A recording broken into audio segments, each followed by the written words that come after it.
Assalamualaikum warahmatullahi wabarakatuh.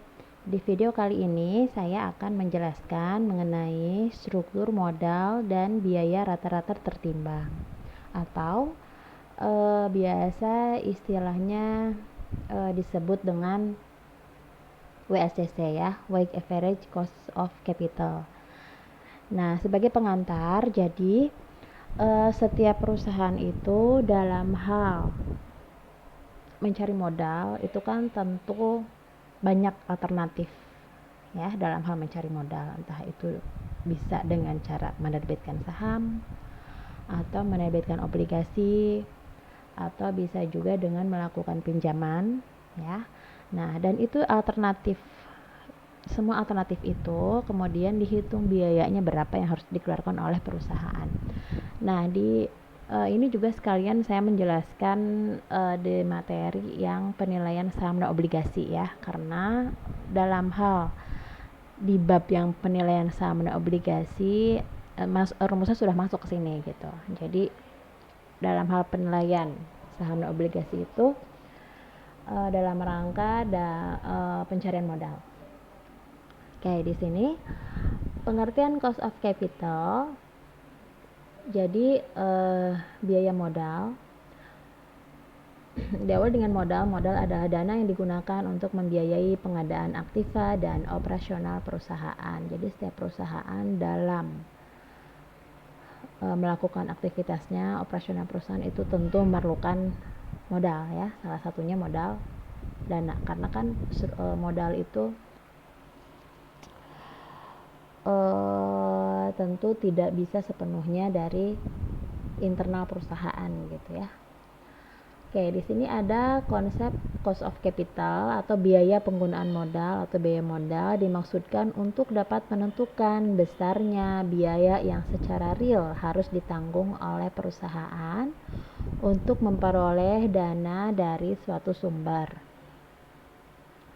Oke, selanjutnya sumber modal terdiri dari yang pertama bisa dengan hutang ya. Nah, hutang ini kalau misalnya di neraca itu ada di sisi pasifa. Kemudian jenis-jenis hutang juga tentu banyak ya. Ada hutang jangka pendek, ada hutang jangka panjang. Hutang jangka pendek ada apa saja? Nah, bisa dilihat di pos-pos di neraca, ada hutang dagang, hutang wesel. Kemudian jangka panjang, obligasi, saham, pinjaman ke bank gitu ya.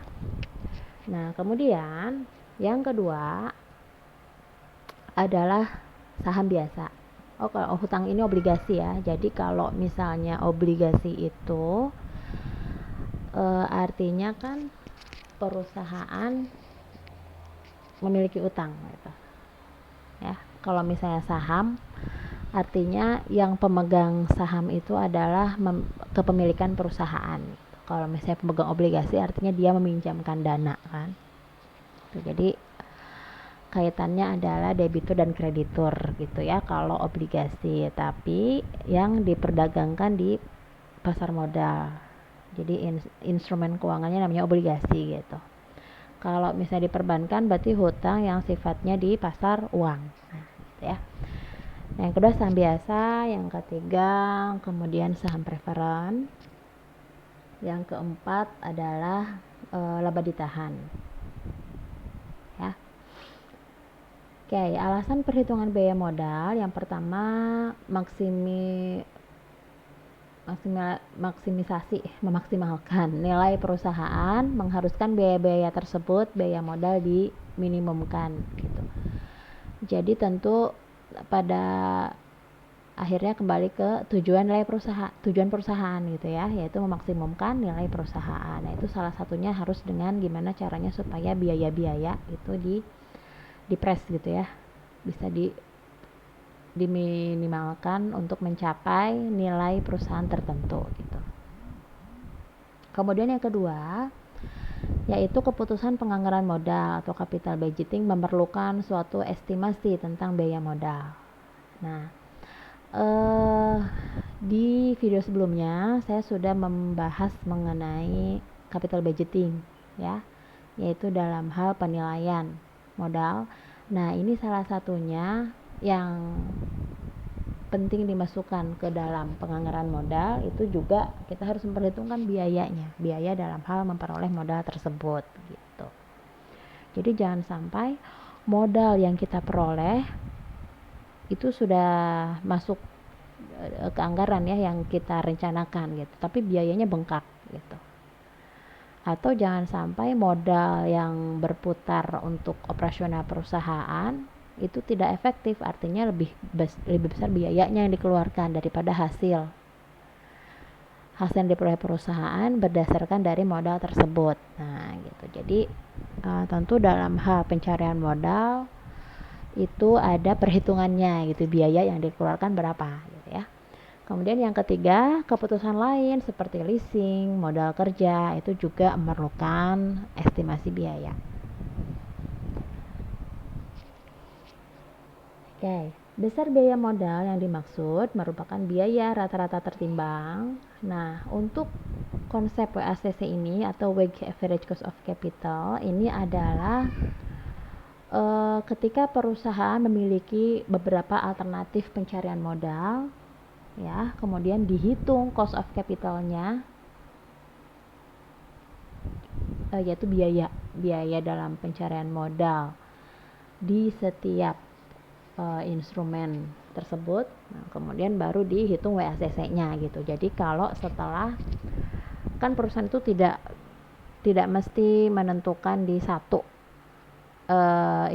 satu instrumen ya. Misalnya full 100% modalnya berasal dari saham. Nah, gitu. Kemudian atau full 100% modalnya berasal dari obligasi untuk tahun ini. Oh, tidak, itu karena resikonya juga harus dipertimbangkan gitu. Kalau misalnya saham ya, jadi biayanya apa coba kalau saham? Kalau saham itu artinya perusahaan harus memiliki kewajiban dalam hal pengembalian dividen ya ke pemegang saham. Kemudian apalagi kalau misalnya untuk perusahaan yang sebelumnya belum menerbitkan saham, nah itu biayanya lebih tinggi lagi. Jadi ada biaya dalam hal penerbitan saham. Nah kalau obligasi biayanya apa? Kupon atau bunga. Nah itu. Jadi kalau misalnya pinjaman ke bank, hutang gitu ya, hutang ke pasar uang, biayanya apa ya? Bunga yang harus dibayarkan gitu. Nah gitu. Jadi biasanya perusahaan itu membagi gitu ya dalam hal 100% kebutuhan modal itu 30% misalnya ke obligasi, 20% ditambahkan sahamnya, penerbitan saham, kemudian sisanya misalnya hutang ke bank gitu. Atau 10%-nya dari laba ditahan gitu ya.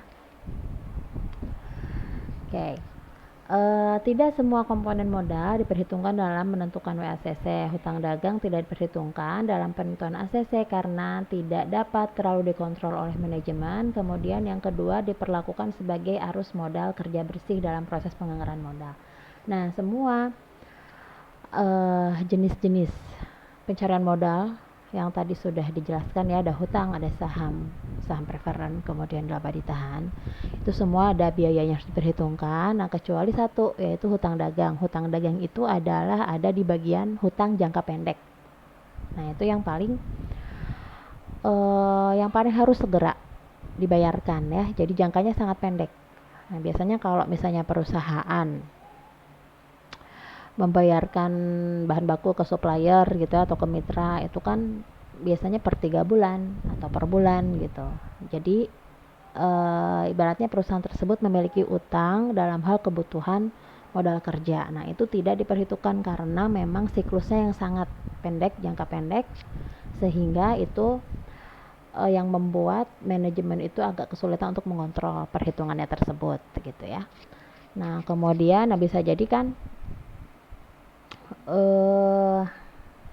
harganya bisa ya berubah gitu ya. Kemudian yang kedua, karena itu dianggap bagian dari arus modal kerja bersih. Jadi karena saking ininya ya, jangka pendek gitu, saking liquidnya. Nah kemudian dengan demikian komponen modal yang diperhitungkan dalam menentukan besar biaya modal adalah yang pertama, biaya hutang, cost of debt. Kemudian yang kedua, biaya laba ditahan.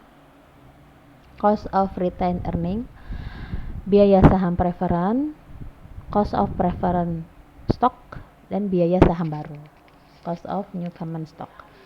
Biaya modal harus dihitung berdasarkan suatu basis setelah pajak karena arus kas setelah pajak adalah arus kas yang relevan untuk keputusan investasi. Oke, jadi dihitungnya berdasarkan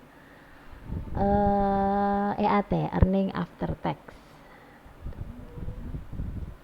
Oke, di sini untuk menghitung masing-masing alternatif modal tadi, ada rumusnya adalah KD untuk biaya tingkat suku bunga. Nah, tentu ini untuk yang biaya yang berdasarkan dari hutang ya. Kemudian ada KP, preferred, biaya komponen saham preferred. Kemudian KR, biaya komponen laba ditahan. Kemudian KE, biaya komponen saham biasa baru. Setelah dihitung setiap komponennya, baru dicari rumus WACC-nya, yaitu rata-rata tertimbang biaya modal gitu ya. Jadi kalau kita review secara keseluruhan pada tugasnya manajemen keuangan, nah itu kan ada fungsi pendanaan, mencari modal, kemudian fungsi investasi, fungsi dividen, kebijakan dividen ya. Nah, jadi selama 1 tahun berjalan masa akuntansi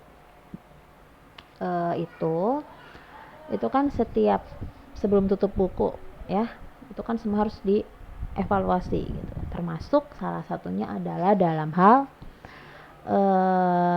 fungsi pendanaan. Jadi dievaluasi untuk setahun ke belakang itu modal yang didapatkan dari mana saja, kemudian biayanya berapa yang dikeluarkan, kemudian dari hasil dari modal tersebut apakah efektif, hasilnya bagaimana gitu ya, terhadap fungsi yang kedua gitu, investasi perusahaan, apakah biayanya malah lebih tinggi daripada hasil yang didapatkan. Nah, seperti itu. Jadi nanti dievaluasi gitu. Jadi paling cocok, paling bagus di pencarian modal yang mana ya, gitu ya.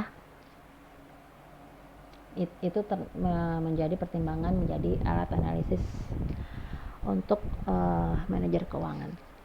Oke, yang pertama biaya hutang. Biaya hutang ini obligasi ya. Oke, di sini obligasi. Jika perusahaan menggunakan obligasi sebagai sarana untuk memperoleh dana dari hutang jangka panjang, maka biaya hutang adalah sama dengan KD atau YTM, Yield to Maturity. Jadi kalau YTM ini sebetulnya biaya hutang ini ada dua sih, jadi bisa obligasi, terus bisa juga ke perbankan. Nah, gitu. Jadi sama rumusnya. Kalau misalnya yang obligasi itu YTM, kalau yang misalnya hutang ke bank gitu KD, karena sama-sama bunga, kewajiban yang harus dibayarkan perusahaan ya. Nah, untuk bunga ini tentu adalah tingkat keuntungan yang dinikmati oleh pemegang atau pembeli obligasi, atau misalnya kalau di pasar uang berarti oleh pihak perbankan. Nah gitu ya, jadi sama-sama bunga gitu yang harus dikeluarkan oleh perusahaan. Kalau misalnya perusahaan memang melakukan pencarian dana dengan cara hutang, entah itu obligasi atau di pasar uang. Nah, ini contohnya perusahaan menerbitkan obligasi yang membayar bunganya 10%, jangka waktu 5 tahun, pajaknya 15%. Nah, kemudian di sini dihitung biayanya. Tadi KD-nya berapa? Bunganya 10% ya. Pajaknya 15%, jangka waktu 5 tahun. Nah, di sini rumusnya adalah biaya hutang setelah pajak sama dengan biaya hutang sebelum pajak dikali 1 min 1 dikurang pajak. Nah, gitu ya. Jadi berarti di sini jawabannya adalah 10% bunga dikali 1 minus 15% pajaknya berapa. Nah, Jadi ini biayanya yang harus dikeluarkan 8,5%. Nah, gitu ya. Nah, yang kedua, untuk menghitung biaya saham preferen, kenapa di sini dibedakan antara saham preferen dengan saham biasa? Karena dari karakteristiknya juga berbeda. Nah, gitu ya. Kalau misalnya saham preferen itu jadi dia tengah-tengah ya antara obligasi dan saham biasa. Karena di sini keistimewaannya adalah dia mendapatkan bunga sama gitu. Tetap. Nah, gitu ya. Kalau misalnya saham biasa kan dia berubah-ubah, tidak tetap. Tapi dalam hal ketika perusahaan dilikuidasi, itu saham preferen yang terlebih dahulu diselamatkan dibanding dengan saham biasa. Jadi urutannya obligasi dulu ya, yang diganti gitu ketika misalnya perusahaan bangkrut, kemudian semua aset dijual. Nah, itu yang pemegang obligasi dulu yang diganti-ganti utangnya. Setelah itu yang kedua saham preferen, baru yang ketiga saham biasa. Nah, gitu. Jadi lebih beresiko saham biasa, meskipun tentu kemungkinan mendapatkan keuntungan lebih tinggi gitu. Karena kan based on kinerja perusahaan ya. Jadi kinerja keuangan saat itu ketika misalnya memang sedang naik, nah artinya dividen yang didapatkan juga akan tinggi gitu. Kalau saham preferen kan segitu-gitu aja, sama dengan obligasi gitu. Ya.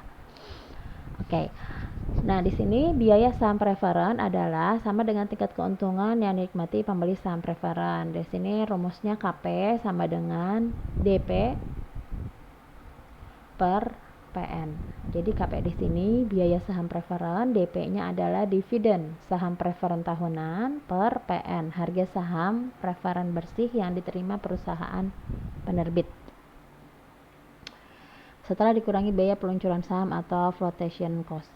Nah, di sini contohnya perusahaan menjual saham preferen yang memberikan dividen Rp10 per tahun. Harga sahamnya Rp100 dengan flotation cost Rp2,5 per lembar. Nah, jadi di sini dimasukkan ke rumus dividen per tahunnya saya 10 per 97,5. Dari mana ini 97,5? Dari harga saham dikurangi biaya penerbitan sahamnya gitu. Jadi harga saham bersih ya 100 dikurangi Rp2,5. Nah, jadi 97,5. Jadi biaya saham preferennya adalah 10,26%. Nah, gitu. Jadi yang diingat-ingat rumusnya aja. Gitu. Oke, kalau tadi yang bunga kan biaya bunga setelah pajak, jadi bunga sebelum pajak, kemudian dikali dengan 1 minus pajak.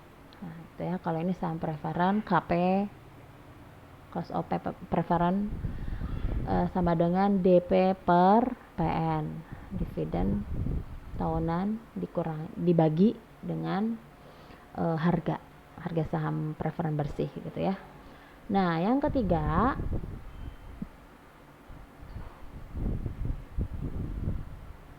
biaya laba ditahan. Suatu perusahaan dapat memperoleh modal sendiri melalui dua cara.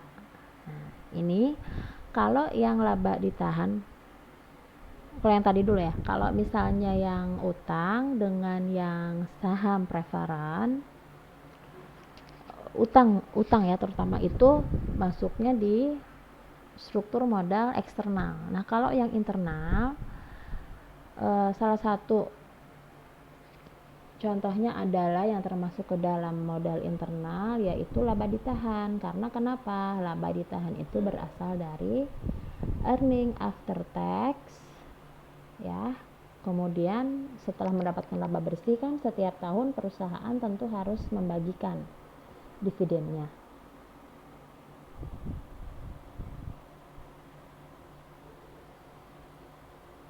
Nah, setelah itu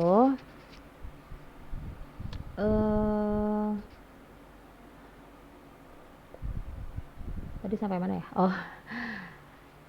pengurangan dari dividen yang dibagikan itu laba bersih.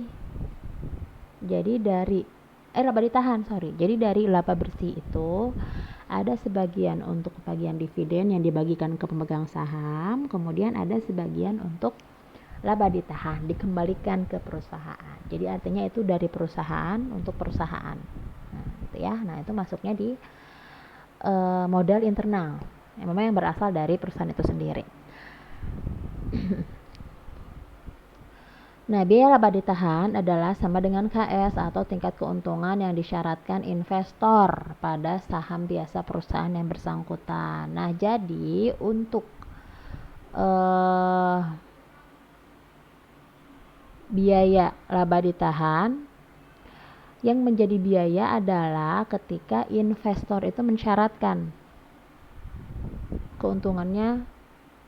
Kan setiap investor itu pasti menghitung namanya expected return ya, jadi keuntungan yang diharapkan. Nah, jadi proyeksinya berapa gitu yang diminta oleh investor terhadap perusahaan tersebut dalam hal pengembalian investasi. Nah, gitu. Nah, itu menjadi biaya, menjadi target perusahaan. Nah, jadi rumus yang digunakan untuk menghitung laba ditahan, biaya laba ditahan adalah KS sama dengan DO dividen per PO harga per lembar saham ditambah growth tingkat pertumbuhan. Jadi tentu dalam hal menghitung biaya laba ditahan ini memerlukan analisis dari proyeksi ya. Jadi pertumbuhan dari tahun ke tahun mengenai perkembangan saham tersebut gitu, berapa persen.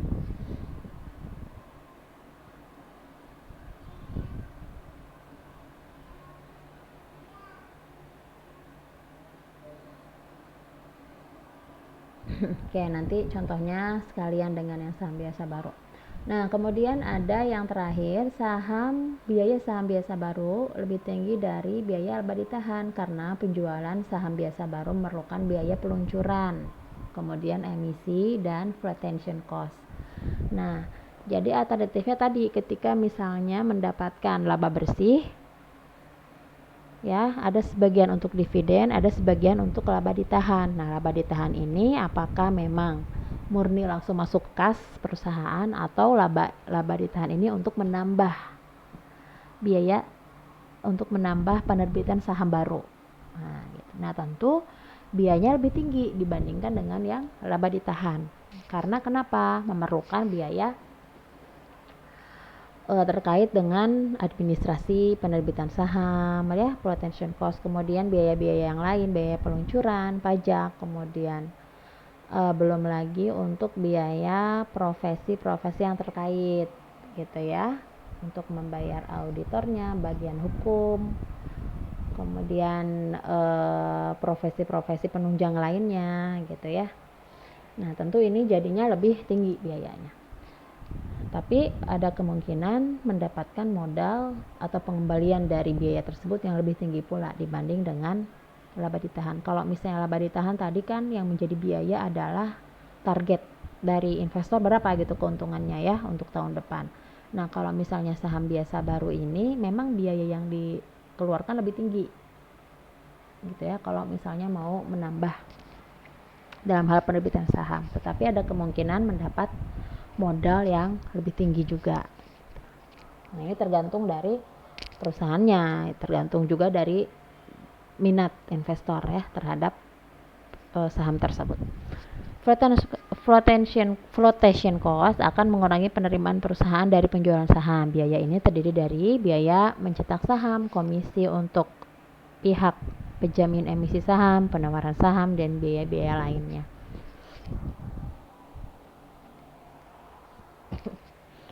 Nah, ini rumus untuk biaya flotation cost.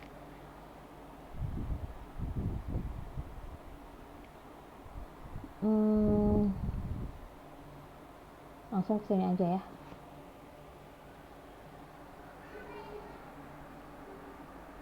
Jadi KE sama dengan DI dividen saham pada T-1 per P0 harga jual saham dikali 1 minus F retention cost.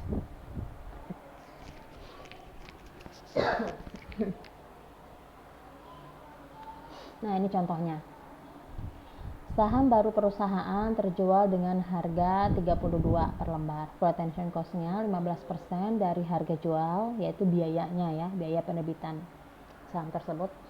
Kemudian dividen mendatang D plus 1 diperkirakan sebesar 2,4 dan diharapkan bertumbuh secara konstan dengan tingkat pertumbuhan 6,5%. Nah, di sini berarti rumusnya KE sama dengan D1 2,4 per P0 32 price-nya harga saat ini dikali dengan 1 minus 0,15 ya, karena 15% retention cost-nya ditambah dengan growth-nya berapa? 0,065. Nah, gitu. Jadi untuk setelah dihitung KE-nya adalah 15,3%.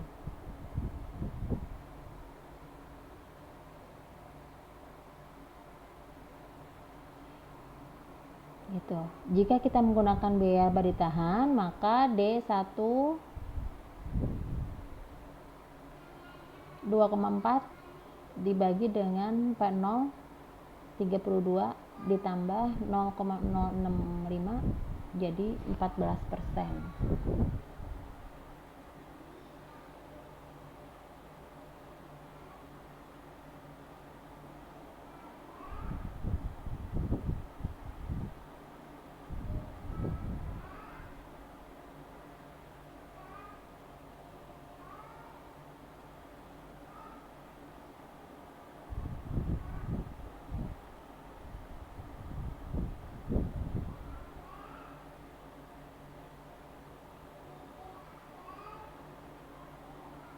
Oke, lanjut ya.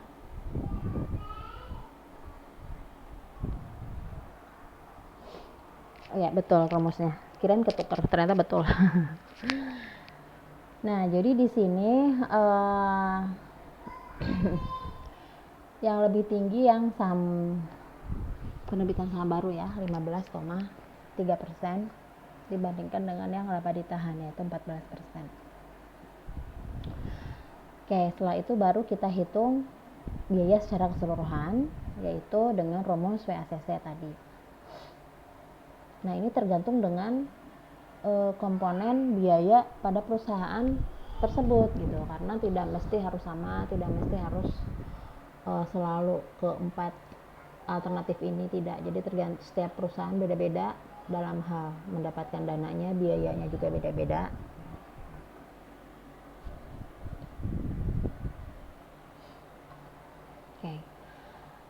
Tingkat biaya modal yang harus dihitung perusahaan adalah tingkat biaya modal secara keseluruhan. Perhitungannya dengan menggunakan konsep WACC, kemudian komponen modal yang sering dipakai, saham biasa, preferen, utang, dan laba ditahan. Kemudian seluruh komponen modal memiliki satu kesamaan, yaitu investor yang menyediakan dana berharap mendapatkan return dari investasi mereka. Kemudian biaya modal dihitung berdasarkan setelah pajak, laba bersih gitu ya, karena arus kas setelah pajak adalah yang paling relevan untuk keputusan investasi. Nah, di sini setelah membahas komponen modal secara individu, maka dimasukkan ke rumus biaya modal secara keseluruhan, yang mana rumusnya adalah WACC sama dengan KA. KA itu biaya modal rata-rata tertimbang sama dengan, nah ini WACC-nya, presentasi hutang dari modal WD dikali KD ya, biaya hutangnya berapa minus 1 dikali 1 minus T pajak. Nah, ini untuk yang hutang. Ditambah, jadi setiap komponen itu harus diketahui persentase hutangnya berapa ditambah dengan biayanya. Jadi komposisinya berapa komposisinya berapa dikali dengan biayanya berapa ditambahkan dengan komponen yang lain gitu, pencarian modal yang lain. Nah, gitu ya. Jadi di sini rumusnya WD dikali KD, nah, kali 1 minus T untuk yang utang, ditambah ini untuk yang preferen WP.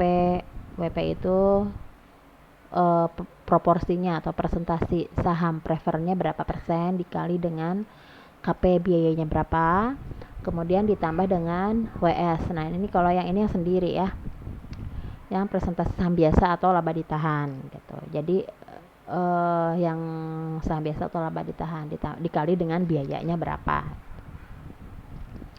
Nah, di sini contohnya target struktur modal perusahaan adalah 30% hutang, 10% preferen, 60% modal sendiri yang seluruhnya berasal dari laba ditahan.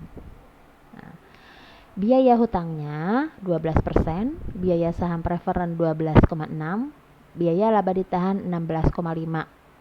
Nah, pajaknya 40%. Nah, ini pajak ini untuk yang biaya utang ya.